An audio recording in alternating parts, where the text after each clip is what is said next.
ಇಲ್ಲ, ನಾವು ಜನಪರ ಹೋರಾಟ ಮಾಡ್ತಾಯಿದ್ದೀವಿ. ಮತ್ತೇನು ಹೇಳ್ರಿ? ಅಲ್ಲ ಸರ್, ಯಾಕಂದರೆ ಇದು ಸಾಮಾನ್ಯವಾಗಿ ಪ್ರಶ್ನೆ ಕಾಡುತ್ತೆ. ಈಗ ತಾವು ಮಾಡ್ತಿರುವಂಥದ್ದು ಸಮಾವೇಶ ಆಗಿದೆ ಅಂದರೆ ಈಗ ಎಲ್ಲವೂ ಶಾಸಕರು ಕೂಡ ವಿರೋಧವನ್ನು ಕೂಡ ವ್ಯಕ್ತಪಡಿಸ್ತಾರೆ, ಕೆಲವೊಂದು ಶಾಸಕರು ತಮ್ಮ ವಿರುದ್ಧನೇ ಕೂಡ. ಹೀಗಾಗಿ ಸಾಕಷ್ಟು ಒಂದು ಕುತೂಹಲ ಕೂಡ ಕೇಳಿಸಿರುವಂಥದ್ದು ಸರ್. ಹಾಗಾಗಿ ಏನು ನೋಡ್ರಿ, ನಾವು ಜನಪರ ಮಾಡ್ಲಕತ್ತೀವಿ, ಇದಕ್ಕೆ ಯಾಕೆ ವಿರೋಧ ಮಾಡಬೇಕು?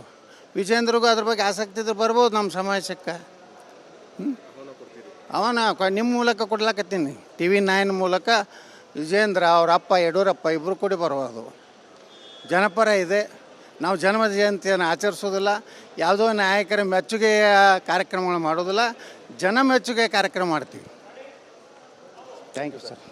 ಇದಿಷ್ಟು ಕೂಡ ಬಸವನಗೌಡ ಪಾಟೀಲ್ ಅಂತ ಸ್ಪಷ್ಟವಾದ ಮಾತುಗಳು. ಕ್ಯಾಮ್ರಾ ಪರ್ಸನ್ ಅಶೋಕ್ ಜೊತೆ ಅನಿಲ್ ಕಲ್ಕೆರೆ, TV9 ಬೆಳಗಾವಿ. ಇಲ್ಲ, ನಾವು ಜನಪರ ಹೋರಾಟ ಮಾಡ್ತಾಯಿದ್ದೀವಿ.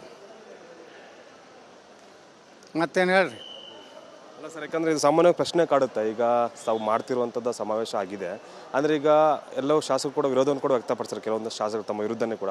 ಹೀಗಾಗಿ ಸಾಕಷ್ಟು ಒಂದು ಕುತೂಹಲ ಕೂಡ ಕೇಳಿಸಿರುವಂಥದ್ದು ಸರ್. ಹಾಗಾಗಿ ಏನು ನೋಡ್ರಿ, ನಾವು ಜನಪರ ಮಾಡ್ಲಕತ್ತೀವಿ, ಇದಕ್ಕೆ ಯಾಕೆ ವಿರೋಧ ಮಾಡಬೇಕು?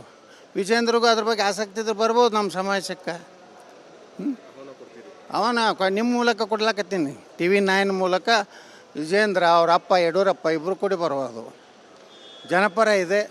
ನಾವು ಜನ್ಮ ಜಯಂತಿಯನ್ನು ಆಚರಿಸೋದಿಲ್ಲ, ಯಾವುದೋ ನಾಯಕರ ಮೆಚ್ಚುಗೆಯ ಕಾರ್ಯಕ್ರಮಗಳು ಮಾಡೋದಿಲ್ಲ, ಜನ ಮೆಚ್ಚುಗೆ ಕಾರ್ಯಕ್ರಮ ಮಾಡ್ತೀವಿ. Thank you sir. ಇದಿಷ್ಟು ಕೂಡ ಬಸವನಗೌಡ ಪಾಟೀಲ್ ಅಂತ ಸ್ಪಷ್ಟವಾದ ಮಾತುಗಳು. ಕ್ಯಾಮ್ರಾ ಪರ್ಸನ್ ಅಶೋಕ್ ಜೊತೆ ಅನಿಲ್ ಕಲ್ಕೆರೆ, TV9 ಬೆಳಗಾವಿ.